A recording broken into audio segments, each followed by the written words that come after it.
ഈ വരാനിരിക്കുന്ന 2 സെമി ഫൈനലുകൾ വളരെ ആവേശത്തോടെയാണ് ആരാധകർ കാത്തിരിക്കുന്നത്.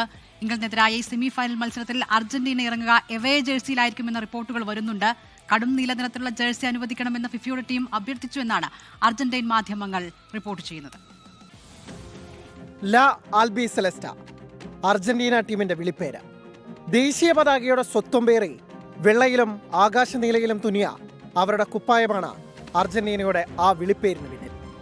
എന്നാൽ ഇംഗ്ലണ്ടിനെതിരായ സെമി പോരിൽ ഐഡന്റിറ്റിക്കപ്പുറം അല്പം വിശ്വാസത്തെ കൂട്ടുപിടിക്കുകയാണ് അർജന്റീന. പരമ്പരാഗത ജേഴ്സിക്ക് പകരം കടും നീലയിലുള്ള എവേ ജേഴ്സി അണിയാനാണ് മോഹം. എവേ ജേഴ്സി അണിയാനുള്ള ആ വിശ്വാസത്തിന്റെ പേരാണ് കബാല. യഹൂദ മതവിശ്വാസത്തിൽ നിന്ന് ഉദ്ഭവിച്ച നിഗൂഢവും ആത്മീയവുമായ തത്വചിന്തയാണ് കബാല അഥവാ കബല്ല. സ്വീകരിക്കുക എന്നതാണ് ഹിബ്രു ഭാഷയിൽ കബാലയുടെ അർത്ഥം. അർജന്റീനയും ഇംഗ്ലണ്ടും ലോകകപ്പ് വേദിയിൽ മുഖാമുഖം വന്നത് 5 തവണ. ഇതിൽ അർജന്റീന ജയിച്ച 2 കളിയിലും അണിഞ്ഞത് കടും നീലയിലുള്ള ജേഴ്സി. 1986 മെക്സിക്കോ ലോകകപ്പിലെ ഐതിഹാസിക മത്സരവും ഇക്കൂട്ടത്തിലുണ്ട്. അക്കളിയിലാണ് മറഡോണയുടെ വിവാദമായ ദൈവത്തിന്റെ കൈഗോളും വിസ്മയമായ നൂറ്റാണ്ടിന്റെ ഗോളും പിറന്നത്. 2002 ശേഷം ഇതാദ്യമായി അർജന്റീനയും ഇംഗ്ലണ്ടും ലോകവേദിയിൽ വീണ്ടും മുഖാമുഖമെത്തുന്നു.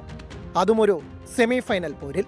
ചിരവൈരികളെ നേരിടുമ്പോൾ കളത്തിലെ തന്ത്രങ്ങൾക്കപ്പുറം അല്പം മന്ത്രങ്ങളും വേണമെന്ന് തീരുമാനിച്ചതും അതുകൊണ്ടാകാം.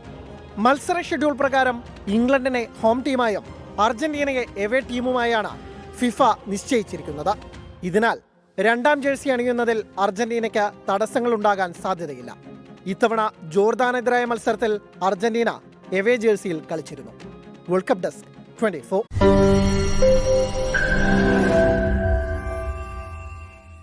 ലോകത്തെവിടെയായാലും ഏത് സമയത്തും 24 വാർത്തകളും ഓഗ്മെന്റഡ് റിയാലിറ്റി പാക്കേജുകളും എക്സ്പ്ലെയിനറുകളും വിശദമായി കാണാൻ ഞങ്ങളുടെ യൂട്യൂബ് ചാനൽ നിങ്ങൾക്ക് സബ്സ്ക്രൈബ് ചെയ്യാം.